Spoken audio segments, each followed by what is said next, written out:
Hey gang, Matt from Easy Breakouts, about to start another current market trend review, but before I do, just wanted to mention that if you find this video helpful, be sure to click on that subscribe button down below. Also, you can view additional videos by visiting our YouTube channel. Alright, let's hop into our analysis. So folks, taking a look across the board, mostly a positive day. We see the Dow and the S&Ps pretty much unchanged on the day, but the leadership did come from the NASDAQ. That is a theme we've been picking up on over the last 1.5, 2 weeks here. Ever since the Amazon and the Facebook started to rally up, we have seen that NASDAQ here exhibiting a little bit of leadership up to the 55s here on the NASDAQ composite. We saw the crude here still in a bit of a range. Gold, bonds pretty much unchanged on the day. So we'll see all of this on the charts, but as always, starting off our analysis with the S&P 500 daily charts. So taking a look at the S&P 500s, folks, you can tell that we've been putting in this little bit of a balancing area, almost like a basing area, for the last 5-6 weeks now. When you zoom into the 60-minute chart, it becomes very clear that those 2280s are still the target, and likely a breakout above that area would lead to another leg higher. The S&Ps have now been digesting these gains here for the last 6 weeks. So folks, 2280s on the upside, that's the place you're going to want to watch. 2250s on the downside, potentially a bit of an issue with the rally if you start getting down to that level. Definitely start paying attention to any weakness below 2230s, and then zooming out here, anything below the 2215s I think would be a bit problematic for any sort of rally to continue at that point. So those are the levels on the S&P 500s. But folks, I'm most interested here with the NASDAQ, and the reason behind this is the NASDAQ has been starting to exhibit some leadership, and that is, breaking higher highs, higher lows. It's got a nice uptrend that it's starting to put in here. But also, here's one of the things. So the S&P, one of the driving factors behind the Dow and the S&Ps rallying ever since President-elect Trump was elected, is basically it's been led by the financials and a lot of the infrastructure plays. So the last of the financials here have reported. So Goldman Sachs was the last of the big financials to report, and now we're starting to step up to the plate for all of the big cap techs to start reporting. And in fact, speaking of big cap techs, on Wednesday evening, Netflix did report earnings. We were talking about this just a couple of videos ago, how this was going to be, I think, sort of setting the tone for a lot of the big cap techs.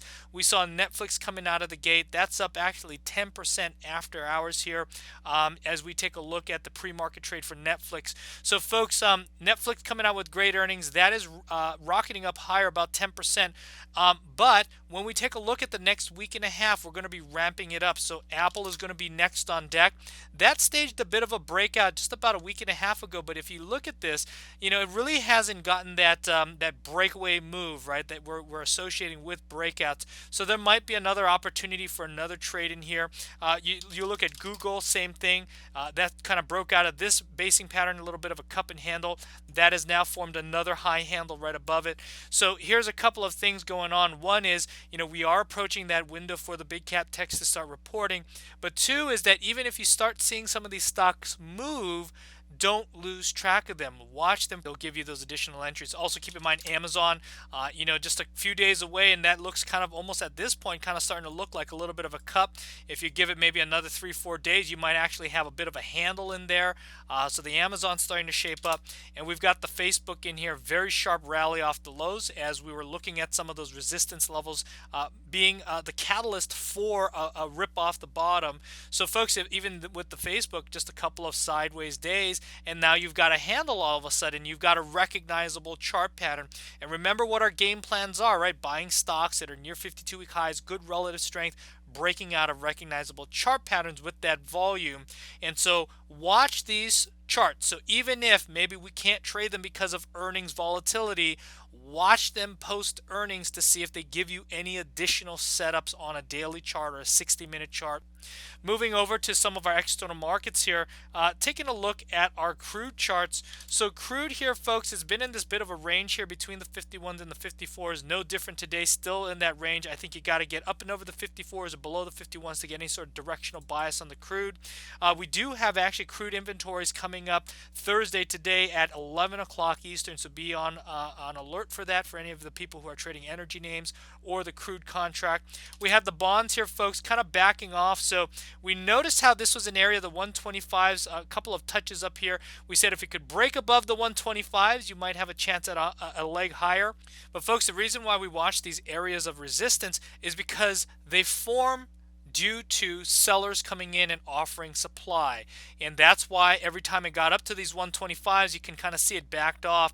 And so now as we see the bonds kind of fading off of those 125s, it's just evidence to us that there's still sellers in the bonds. And that's kind of what we said. Our thought process was that, with the way that the Fed is moving on rates, that there's going to be sort of a headwind against the bonds moving higher.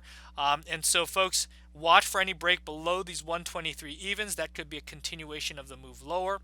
And then finally, moving over to the gold here, gold coming back off to the 1200. So folks, I was kind of expecting a little bit more of a balance, sideways balance forming to occur right at these 1200s. Maybe we start seeing it here, but the places up above, any sort of break above 1220s, that would be an attempt up at the 1250s. And folks, I'd be expecting a bit of a range bound trade, down below around 1190s up to about the 1210s. And I would think that the battle, the resolution from that range would determine the longer term trend of gold from that point. But folks, as we head into this earnings season, I just want to make it very clear, folks, exercise abundance of caution as you move into these earnings plays. You might see something like a Netflix, for example, up 10%. You say, wow, that's easy money. But folks, just remember, these stocks can go down just as easily as they go up post earnings. And so you could be looking at a situation where you wake up one morning down 15% and you're just not able to exit with any grace at all. So folks, just be careful of that. Know when your companies report earnings. And other than that, folks, just have a great trading day ahead and join us for our next market trend review.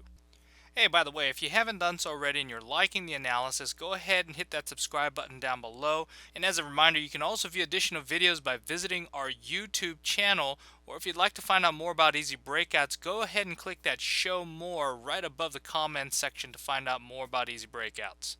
But other than that, have a great trading day ahead, and may the trend be with you. Take care, everyone.